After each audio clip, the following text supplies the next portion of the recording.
রান্না করব। পেঁয়াজটি আমি কেটে ফেলেছিলাম আর মাংসটি আমি ধুয়ে ফেলছি।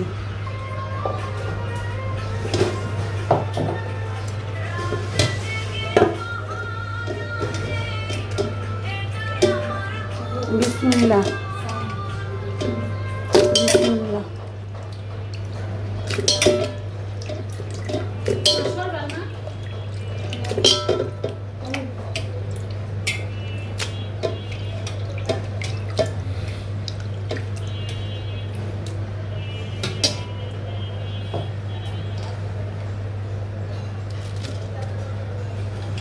পেঁয়াজটি কেটে রেখেছিলাম।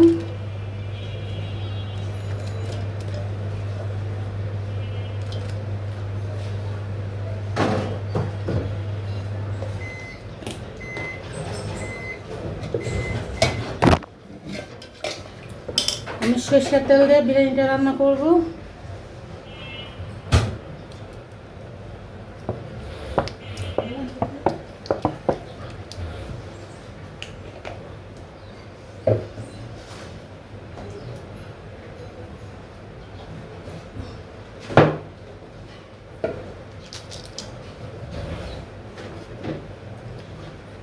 আদা রসুনের সাথে 2 পদের মরিচ, গোলমরিচ, সাদাটা কালাটা, জয়ফল, জপটি সব আমি একসাথে মিক্স করে ব্লেন্ডার করে ফেলেছি।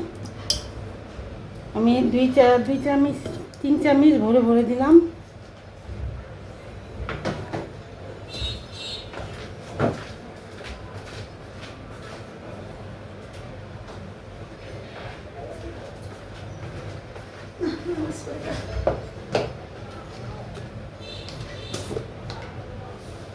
পরিমাণ মতন লবণ দিয়ে দিলাম।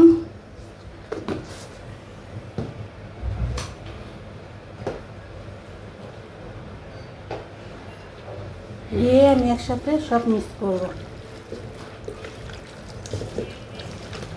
আমি প্রেসার কুকারে মাংসটা গালিয়ে নিব।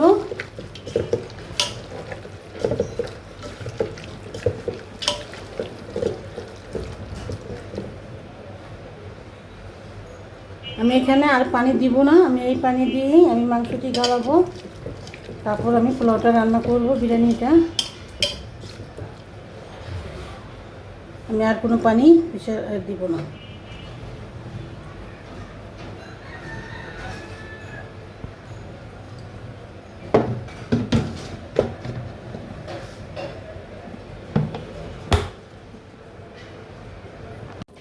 এই যে আমার মাংসটা বলকায় পড়ছে, কড়াই সেদ্ধ হয়ে গেছে। প্রেসার কুকারে খুব সহজে বিরিয়ানি রান্না করা যায়। আমি এখন এই মাংসতেই এই ঝোলেই আমি চালটা দিয়ে দিব। 4টা কাঁচামরিচ 5টা কাঁচামরিচ দিয়ে দিলাম ঘেরানোর জন্য। চালটা ধুয়ে রাখছিলাম, এখন আমি চালটা দিয়ে দিব। বিসমিল্লাহ। আমার মাংসটা পুরাই সেদ্ধ হয়ে গেছে, এখন আমি চালটা দেব। খুব সহজে প্রেসার কুকারে রান্না করা যায়। যদি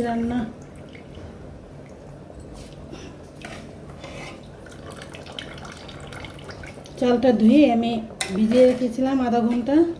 প্রেসার কুকার রান্না না, একটু চালটা কম ভিজিয়ে রাখতে হয়, নাহলে চালটা হয়ে যায়, ঝরঝরে হবে না। আমি সম্পূর্ণ সরষের তেল দিয়ে এই বিরিয়ানিটা রান্না করব।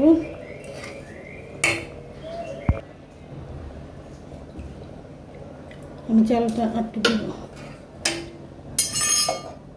এখন আমি পরিমাণ মতন, এটাতে প্রেসার কুকারে পানি পরিমাণ মতন দিতে হবে, নইলে প্রেসার কুকারে পানি বেশি হলে লেটকা হয়ে যাবে, ভালো লাগবে না। আমি এখন নাড়াদা দিব।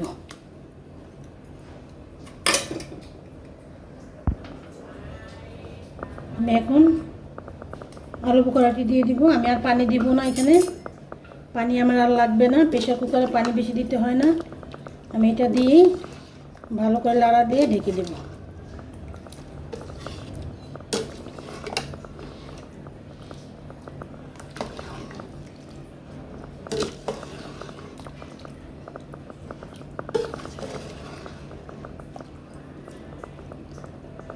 এই মাংসটা না ভালো করে মিশিয়ে দিতে হবে।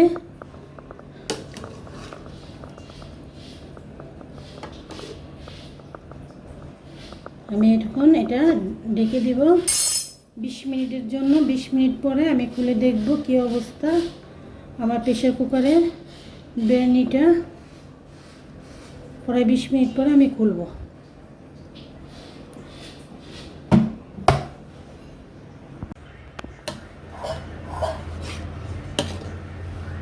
আমার পোলাওটা হয়ে গেছে, দেখেন কি ঝরঝরা, একদম এরকম ঝরঝরা। চাইলে আপনারা পোলাও পাকায় খেতে পারেন সহজেই।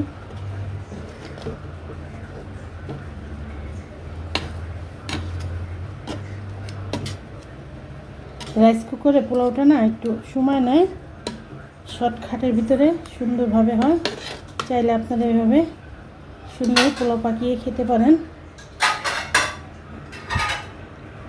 যদি আমার ভিডিও রান্নাটা ভালো লাগে আপনাদের, একটা লাইক, কমেন্ট, সাবস্ক্রাইব করবেন। আসসালামু আলাইকুম, আল্লাহ হাফেজ।